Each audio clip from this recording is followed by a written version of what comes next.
Hi students, കഴിഞ്ഞ ക്ലാസ്സിൽ ഞാൻ ജസ്റ്റ് ഒന്ന് ടെൻസിനെ കുറിച്ച് പറഞ്ഞിട്ടുണ്ട്. പ്രസൻറ്റ് ടെൻസിൻ്റെ സബ് ടോപ്പിക്കായ സിമ്പിൾ പ്രസൻറ്റ് ടെൻസിനെ കുറിച്ചാണ് പറഞ്ഞിരിക്കുന്നത്. ഇപ്പോൾ ടെൻസ് എന്ന് പറയുന്നത് ഇംഗ്ലീഷ് ഭാഷേൻ്റെ ഏത് ഭാഷയായാലും ടെൻസുകളെ കുറിച്ചിട്ട് നല്ല രീതിയിൽ പഠിക്കുക എന്നുള്ളതാണ് ഭാഷ കൈകാര്യം ചെയ്യാൻ നമ്മളെ പ്രാപ്തരാക്കുന്നത്. അപ്പോൾ 3 കാലങ്ങളാണ്: പ്രസൻറ്റ്, പാസ്റ്റ് ആൻഡ് ഫ്യൂച്ചർ. വർത്തമാനകാലം, അതുപോലെ തന്നെ ഭൂതകാലം, കഴിഞ്ഞ കാലം, അതുപോലെ തന്നെ വരാൻ പോകുന്നത്. ഈ 3 കാലങ്ങളിൽ 4 തരത്തിൽ ഉള്ള ക്രിയകൾ ചേരുമ്പോൾ, ആ 4 തരം ക്രിയകൾ ഞാൻ കഴിഞ്ഞ ക്ലാസ്സിൽ പറഞ്ഞിട്ടുണ്ട്. ഒന്ന് സിമ്പിൾ, മറ്റൊന്ന് കണ്ടിന്യൂസ് തുടർച്ച, മറ്റൊന്ന് പെർഫെക്റ്റ്. 4ാമത്തെ ക്രിയയാണ് പ്രസന്റും പെർഫെക്റ്റും കൂടിയ പ്രസന്റും, അതുപോലെ കണ്ടിന്യൂസും പെർഫെക്റ്റും കൂടിയ പെർഫെക്റ്റ് കണ്ടിന്യൂസ്. അപ്പോൾ ഈ 4 തരത്തിലുള്ള ക്രിയകൾ പ്രസന്റിലും പാസ്റ്റിലും ഫ്യൂച്ചറിലും വരുമ്പോൾ 3 × 4 12 ടെൻസുകൾ നമ്മൾ കാണുകയാണ്. ഇപ്പോൾ simple present, simple past, simple future, present continuous, past continuous and future continuous. Perfect present, അതായത് പ്രസന്റ് പെർഫെക്റ്റ്, അതായത് പ്രസന്റിൽ പെർഫെക്റ്റ് വരുമ്പോൾ present perfect. Same in future past, perfect past ഈസിക്ക് പാസ്റ്റ് പെർഫെക്റ്റ് ആവും. Same in future, perfect future, future perfect. 4ാമത്തെ തരം ക്രിയ കണ്ടിന്യൂസിൻ്റെയും പെർഫെക്റ്റിൻ്റെയും combination, perfect continuous. Simple present perfect continuous, past perfect continuous and future perfect continuous. ഈ രീതിയിൽ നമ്മൾ 12 കാണുന്നത്. ഇതിൽ നമ്മൾ ആദ്യത്തെ ടെൻസായ പ്രസന്റ് ടെൻസിൻ്റെ സബ് ടോപ്പിക്കായ സിമ്പിൾ പ്രസന്റ് ടെൻസിനെ കുറിച്ചാണ് ഞാൻ ആദ്യം പറഞ്ഞത്. സിമ്പിൾ പ്രസന്റ് ടെൻസിൽ നമ്മൾ കാണുന്നുണ്ടാവും ഡു ഓർ ഡസ് എന്നീ ഓക്സിലറി വെർബുകൾ, do does, do D O do, അതുപോലെ ഡസ് DOS എന്നീ ഓക്സിലറി വെർബുകൾ. വെർബിൻ്റെ V1 ഫോമുകൾ. എന്താണ് V1 ഫോം എന്ന് ചോദിച്ചാൽ നമ്മൾ വെർബിനെ മെയിനായിട്ട് 5 കാറ്റഗറി ചെയ്യും. നമ്മൾ പൊതുവെ 3 പഠിക്കുന്നത്, പക്ഷേ 5 ഭാഗങ്ങളുണ്ട് ടെൻസിന്. V1 write, speak, take, come, go, give, travel, ഈ തെരഞ്ഞിരിക്കുന്ന വെർബുകളുണ്ട്. ഈ വെർബിൻ്റെ കൂടെ ഈ V1 വെർബായി അത് നോൺ ഫൈനൈറ്റ് ആണ്. ഈ ഫൈനൈറ്റ് നോൺ ഫൈനൈറ്റ് ആയ V1 ക്രിയയുടെ കൂടെ ഇപ്പോൾ റൈറ്റ് പ്ലസ് ഡു അല്ലെങ്കിൽ റൈറ്റ് പ്ലസ് ഡസ്, ഈ 2 തരത്തിലുള്ള ഓക്സിലറി വെർബുകൾ ചേർന്നിട്ടാണ് സിമ്പിൾ പ്രസന്റ് ടെൻസിലുള്ള വെർബുകൾ ഉണ്ടാകുന്നത്. ഒരു സിമ്പിൾ പ്രസന്റ് ടെൻസ് തിരിച്ചറിയുന്നത് അത് V1 ക്രിയയുടെ കൂടെ, അതായത് V1 അതായത് നോൺ ഫൈനൈറ്റ് ബേസ് വെർബിന്റെ കൂടെ ഡു ഡസ് എന്നീ ഓക്സിലറി വെർബുകൾ ചേരുമ്പോഴാണ് സിമ്പിൾ പ്രസന്റ് ടെൻസിൽ ക്രിയ ഉണ്ടാകുന്നത്. അപ്പോൾ ഇവിടെ ഡു ചേരുമ്പോൾ do plus write is equal to write എന്ന് കാണും.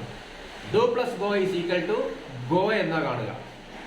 അതുപോലെ ഡസ് ചേരുമ്പോൾ does plus go is equal to goes, does plus write is equal to writes എന്ന് കാണിക്കും. അപ്പോൾ ഈ തരത്തിൽ ഡു ചേർന്നത് നിങ്ങൾക്ക് വ്യത്യാസം കാണൂല. അതായത് ഡു എന്ന ഓക്സിലറി വെർബ് അവിടെ ഉപയോഗിച്ചിരിക്കുന്നത് ഒരു ഉപ്പോ പഞ്ചസാരയോ പോലെ V1 ചേരുകയാണ്.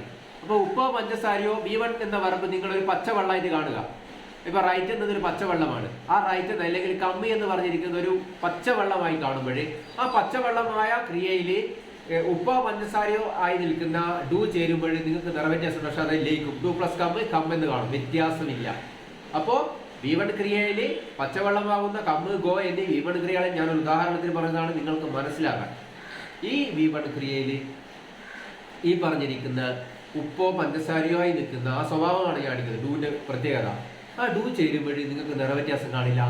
ഡു പ്ലസ് റൈറ്റ് ചെയ്യുന്നത് എന്താണ് റൈറ്റ് എന്നാണ് ഉണ്ടാകുക. ഡു പ്ലസ് ഗോ എന്നത് ഗോ എന്നാണ് ഉണ്ടാകുക. അപ്പോൾ നിങ്ങൾ ഡു ചേരുമ്പോൾ വ്യത്യാസം കാണില്ല. പക്ഷെ അതിൽ എന്താണ് ഉപ്പോ പഞ്ചസാര പോലെ ആ പച്ചവെള്ളത്തിൽ നമ്മൾ ഉപ്പിട്ടാൽ നിറ വ്യത്യാസം ഉണ്ടാവില്ല. പക്ഷെ അത് ലയിക്കുന്നുണ്ട്. നമുക്ക് രുചിച്ച് നോക്കാം. ടച്ച് ചെയ്ത് നമ്മൾ നാവിൽ വെച്ചാൽ ആ ടേസ്റ്റ് ആയിരിക്കും. അപ്പോൾ അത് ലയിക്കുന്നുണ്ട്. അതുപോലെ ഡു ചേരുന്നത് നിങ്ങൾ പുറത്ത് വ്യത്യാസം കാണില്ല. പക്ഷേ അത് ലയിക്കുന്നുണ്ട്. എന്നാൽ നമ്മൾ ഡസിൻ്റെ കാര്യം എടുത്താലോ, ഡസ് എന്ന ഓക്സിലറി വെർബ് കമ്മിൻ്റെ കൂടെ വരുമ്പോൾ ഡസ് പ്ലസ് കംസ് എന്ന് വരും. അതായത് ഡസിൻ്റെ എസ് ആയിട്ട് കാണും. അതുപോലെ ഡസ് പ്ലസ് റൈറ്റ് റൈറ്റ്സ് എന്ന് കാണും. അപ്പോൾ ഇവിടെ ഡസ് എങ്ങനെയാണ് ചേരുന്നത് ചോദിച്ചാൽ, ഡസ് ഒരു നിറമുള്ള ഒരു മഷിയാണെന്ന് നോക്കിക്കോ. കറുപ്പോ നീലയോ ചുവപ്പോ പച്ചയോ ഈ നിറമുള്ള ഈ ഡസ് പച്ചവെള്ളമാകുന്ന കമ്മ് ഗോ എന്നീ V1 ക്രിയയിൽ ലയിക്കുമ്പോൾ കൃത്യമായിട്ട് തന്നെ പച്ചവെള്ളത്തിന് നീല നിറത്തിലുള്ള മഷി കലരുമ്പോൾ അതിന് ആ നിറം വ്യത്യാസം ഉണ്ടാകും. അതുകൊണ്ടാണ് ഡസ് പ്ലസ് കംസ് എന്ന് കാണും, ഡസ് പ്ലസ് ഗോ ഗോസ് എന്ന് കാണും, ഡസ് പ്ലസ് ടേക്സ് എന്ന് കാണും, ഡസ് പ്ലസ് റൈറ്റ്സ് എന്ന് കാണും, ഡസ് പ്ലസ് പ്ലേസ് എന്ന് കാണും. അപ്പോൾ ഇത്തരത്തിൽ സിമ്പിൾ പ്രസന്റ് ടെൻസുകളിൽ 2 തരത്തിലുള്ള ക്രിയകൾ നമ്മൾ കാണും. മലയാളത്തിൽ ഇങ്ങനെ പ്രശ്നങ്ങളേ ഇല്ല. അതാണ് നമ്മൾ ഇംഗ്ലീഷ് സമീപിക്കുമ്പോൾ ഇങ്ങനെ കുറച്ച് കാര്യങ്ങൾ നമ്മൾ മനസ്സിലാക്കണം. അതായത് വചനം സബ്ജക്റ്റ് അനുസരിച്ച്, അതായത് സബ്ജക്റ്റിൻ്റെ എണ്ണം അനുസരിച്ച് സിംഗുലർ പ്ലൂറൽ എന്നീ എടുക്കുമ്പോൾ, അതായത് ഒന്നിൽ കൂടുതൽ വരുന്നതെല്ലാം പ്ലൂറലാണ്. ബഹുവചന സബ്ജക്റ്റുകൾ വരുമ്പോൾ നമ്മൾ ഇംഗ്ലീഷിൽ പ്രത്യേകത അതിനനുസരിച്ച് വെർബ് ഉപയോഗിക്കണം. അപ്പോൾ ബഹുവചനമാണ് എങ്കിൽ സിമ്പിൾ പ്രസന്റ് ടെൻസിൽ നമ്മൾ ഉപയോഗിക്കേണ്ടത് ഡു എന്ന ഓക്സിലറി വെർബ് V1 ക്രിയകളുടെ കൂടെ ചേരുന്ന വെർബുകളാണ്. അപ്പോൾ ഡു പ്ലസ് കമ്മാണെന്ന് പറഞ്ഞിട്ട് ഡു പ്ലസ് റൈറ്റ് ആണെന്ന് പറഞ്ഞിട്ട്. അപ്പോൾ ദേ എന്നത് ഇപ്പോൾ അവർ ഫുട്ബോൾ കളിക്കുന്നു എന്ന് നമ്മൾ പറയുമ്പോൾ സിമ്പിൾ പ്രസന്റ് ടെൻസ് ആണ്. കളിക്കാറുണ്ട്, അവർ ഫുട്ബോൾ കളിക്കാറുണ്ട് വൈകുന്നേരങ്ങളിൽ എന്ന് പറയുന്ന ആ ഒരു സെന്റൻസിനെ നമ്മൾ ഇംഗ്ലീഷിലേക്ക് പറയുമ്പോൾ അവർ എന്ന് പറയുന്നത് നമുക്കറിയാം, അത് ബഹുവചന സബ്ജക്റ്റ് ആണ്. അതിൽ ദേ അവർ അല്ലെ ദേ. അപ്പോൾ പിന്നെ നമ്മൾ ഉപയോഗിക്കേണ്ടത് ഫുട്ബോൾ എന്ന് പറഞ്ഞതാണ് രണ്ടാമത് ഒബ്ജക്റ്റ് ആണ്. അത് മലയാളത്തിലാണ് വരുന്നത്. പക്ഷേ ഇംഗ്ലീഷിൽ നമ്മൾ എന്ത് എഴുതണം? സബ്ജക്റ്റ് കഴിഞ്ഞുടനെ വെർബ് ഉപയോഗിക്കണം. അപ്പോൾ നമ്മൾ അതിലെ വെർബായ കളിക്കാറുണ്ട് എന്ന് പറയുന്ന സിമ്പിൾ പ്രസന്റ് ഉപയോഗിക്കുകയാണ്. അപ്പോൾ ദേ സബ്ജക്റ്റ് ഒന്നിൽ കൂടുതലാണ്, പ്ലൂറലാണ്. സ്വാഭാവികമായും നമ്മൾ എടുക്കേണ്ടത് ഏതാണ്? ഡസ് പ്ലസ് റൈറ്റ് വെർബ് ഉണ്ട്, ഡു പ്ലസ് റൈറ്റ് വെർബ്. 2 തരം വെർബുകൾ സിമ്പിൾ പ്രസന്റ് ടെൻസിലുണ്ട്. നമ്മൾ എടുക്കേണ്ടത് ഡു പ്ലസ് റൈറ്റ് എന്ന വെർബാണ്. അപ്പോൾ ഇവിടെ നമ്മൾ എന്ത് എടുക്കും? ഡു പ്ലസ് പ്ലേ എടുക്കും. ഡു പ്ലസ് പ്ലേ എന്ന് പറഞ്ഞാൽ പ്ലേ തന്നെയാണ് കാണുക. ഞാൻ പറഞ്ഞത് ഡു എന്നത് നിറമോ വ്യത്യാസം ഒന്നുമില്ല, നിറ വ്യത്യാസം ഇല്ലാതെ കൊണ്ട് തന്നെ അത് പച്ചവെള്ളമാവുന്ന പ്ലേയിൽ ചേരുമ്പോൾ കാണൂല, ഒന്നും വ്യത്യാസം കാണില്ല. അപ്പോൾ എന്താണ്? അത് പഞ്ചസാര ഉപ്പ പോലെ ലയിക്കുന്നത്. പച്ചവെള്ളമാകുന്ന പ്ലേ എന്ന വെർബിൽ ലയിക്കുമ്പോൾ പ്ലേ എന്നുണ്ടാകും. അപ്പോൾ എന്താണ്? ദേ പ്ലേ ഫുട്ബോൾ. അപ്പോൾ ശ്രദ്ധിക്കണം, സബ്ജക്റ്റ് സിംഗുലർ ആകുമ്പോൾ ബഹുവചനമാകുമ്പോഴാണ് നമ്മൾ ഡു ചേർന്ന എന്താണ് V1 ക്രിയ ഉപയോഗിച്ചത്. ഇത് ഡസ് ചേർന്ന് എവിടെ ഉപയോഗിച്ചാൽ സിംഗുലർ ആകുമ്പോഴാണ്, ഏകവചനം വരുമ്പോൾ. ഇപ്പോൾ അവൾ ടെന്നീസ് കളിക്കാറുണ്ട്, ഷീ പ്ലേസ് ടെന്നീസ്. എന്തുകൊണ്ടാണ്? ഷീ സബ്ജക്റ്റ് ഏകവചനമാണ്. അതുകൊണ്ട് പ്ലേ എന്ന വെർബിന്റെ കൂടെ നമ്മൾ ഡസ് ആണ് ചേരുന്നത്, അത് പ്ലേസ് ആവും. She plays tennis.